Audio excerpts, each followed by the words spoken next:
Already question देखते हैं. Balloon and it's content having the mass m is moving up with the acceleration a. The mass that must be released from the content so that the balloon starts moving up with the acceleration 3a will be, कितना मास remove करें कि उसका acceleration 3 times as compare to first हो जाए. तो let x mass is remove है ना, तो mass remaining will be m minus x. तो मास कम हो गया, एक्सेलेरेशन 3 टाइम्स हो गया. तो इसमें देखो न्यूटन सेकेंड लॉ से कर सकते हैं इसको. Yes, F net is equal to M A से 2 इक्वेशन बना के सॉल्व करना है आपको, है ना. तो F net is equal to M A. First case में इक्वेशन क्या आएगी, ऊपर का फोर्स बड़ा है तो वो ले रहे हैं. एफ ग्रेविटेशन फोर्स छोटा है, बायंट फोर्स होता है. ये एफ जो होता है बायंट फोर्स होता है which is greater than gravity, इसीलिए बलून गोज अप. तो मास इनटू एक्सेलेरेशन, है ना. तो ये इक्वेशन 1 हो गई. सेकेंड केस में buoyant force remaining same because उसमें से थोड़ा बहुत मास निकाल लिया तो वॉल्यूम चेंज नहीं होगा. तो बॉयंट फोर्स जो है अब थ्रस्ट एफ रिमेनिंग सेम, तो मास कम हो गया एम माइनस एक्स. एक्स मास रिमूव कर दिया तो ग्रेविटी का फोर्स कम हो गया, है ना. इधर भी एम माइनस एक्स आ जाएगा. मास इंटू एक्सेलेरेशन 3 टाइम्स हो गया. इक्वेशन 2. अभी इन दोनों इक्वेशन को डिवाइड कर देते हैं ना. एक्स के लिए सॉल्व करना है तो डिवाइड करके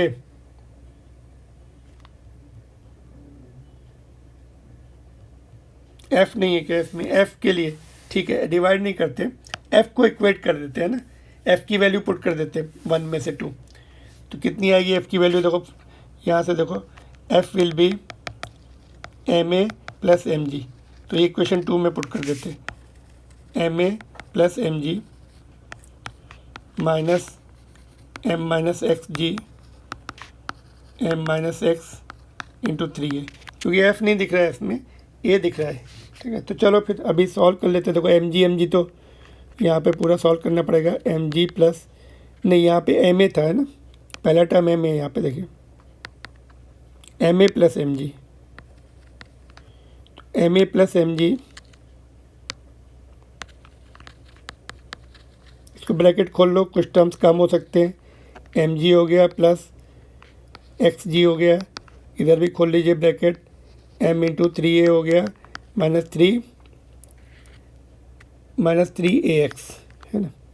तो देखो एम जी यहाँ से कैंसिल हुआ आपका एक, और ये 3 ma है और ये ma है. तो इधर राइट साइड में क्या बचेगा, 2 ma बचेगा.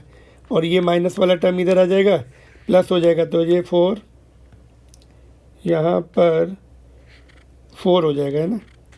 तो 4ax नहीं सॉरी, यहाँ पे 3ax ही रहेगा क्योंकि यहाँ पे एक्स जी है. तो 3ax और एक्स जी पहले से ही है, तो x कॉमन ले लो इसमें. 3a plus G is equal to 2ma, है ना. x की वैल्यू कितनी आ रही, फिर यहाँ पे देखो इधर सॉल्व करते हैं.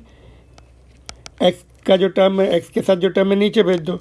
2ma इधर बचा, ये वाला टर्म नीचे चला जाएगा तो कितना हो जाएगा 3a plus ji.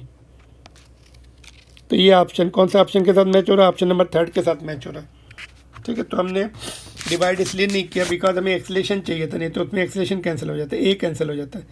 F is not visible in the option, तो अकॉर्डिंग टू दैट हमें सॉल्व करना है, ठीक है कि नहीं.